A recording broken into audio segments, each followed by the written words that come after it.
ఎదుటి వాళ్ళు మనకంటే చాలా బలవంతులు అన్నప్పుడు వాళ్ళతో పోటీ పడడం మంచిది కాదు. ఇది ఎన్నికలకు కూడా వర్తిస్తుంది, రాజకీయాల్లో వర్తిస్తుంది, యుద్ధాల్లో వర్తిస్తుంది, అంతేకాదు వ్యక్తిగతమైన తగాదాల్లో కూడా వర్తిస్తుంది. బాగా బలగము ఉన్న వాళ్ళ అబ్బాయికి సాధారణమైన వ్యక్తి కొడుక్కి ఓ దెబ్బలాట ఏదో వచ్చిందనుకో, దూసుకెళ్ళిపోయి కొట్టకూడదు. వాడు రేపు ముగ్గురిని పంపిస్తాడు, వాడు రాడు, కిరాయి గుండాలని పెడతాడు, సఫా. బలవంతుడితో మరి తగాదా వచ్చింది నిజమేనండి. మన స్థలాన్ని ఒక బలవంతుడు ఆక్రమించుకున్నాడు. ఆయనకి రాజకీయ బలం ఉండొచ్చు, బలగం ఉండొచ్చు, డబ్బు ఉండొచ్చు, గూండాలు కూడా చేతిలో ఉండొచ్చు. కాబట్టి మన స్థలం ఆక్రమించాడు. ఊరుకోవలసిందేనా?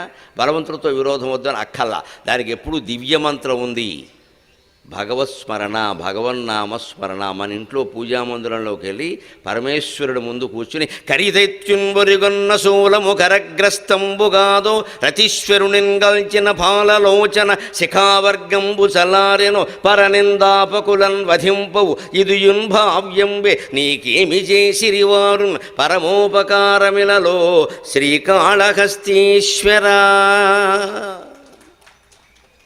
ఎంతోమందికి ధైర్యాన్ని ఇచ్చే పద్యం ఇది. కాబట్టే చెప్పాను, ధూర్జుడు రచించాడు కాళహస్తి శతకంలో.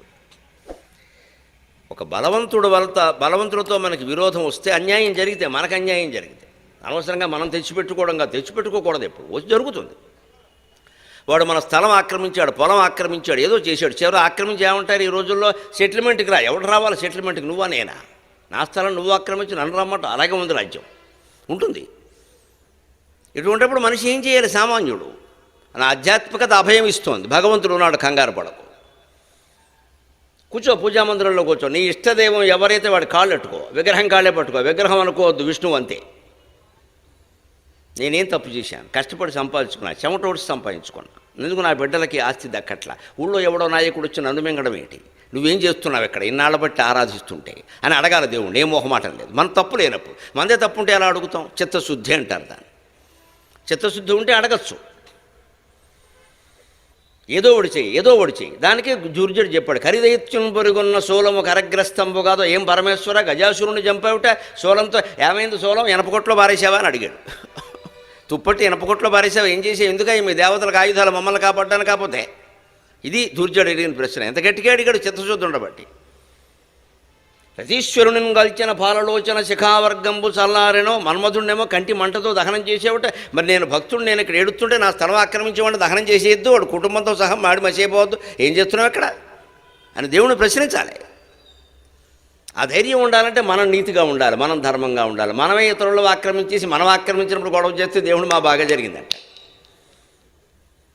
అలాంటి వేషాలు వేయకూడదండి. మనం తప్పు చేస్తే ఎలా అడుగుతాం?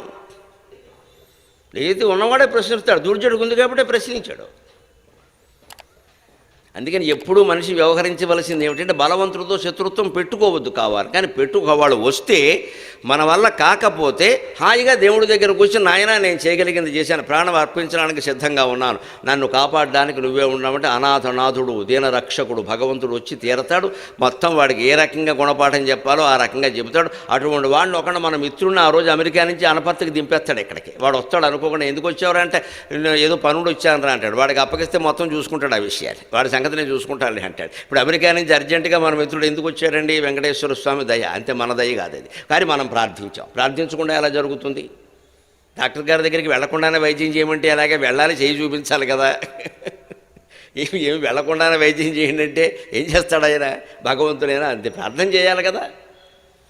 అత్యంత బలవంతులతో విరోధం వచ్చినా మన ధర్మం అయితే భయపడక్కర్లేదు. భగవత్పాదాలు ఆశ్రయించి మన ప్రయత్నం మనం చేయొచ్చు. ఇవాళ కాకపోతే రేపైనా గెలుపు ధర్మానిదే.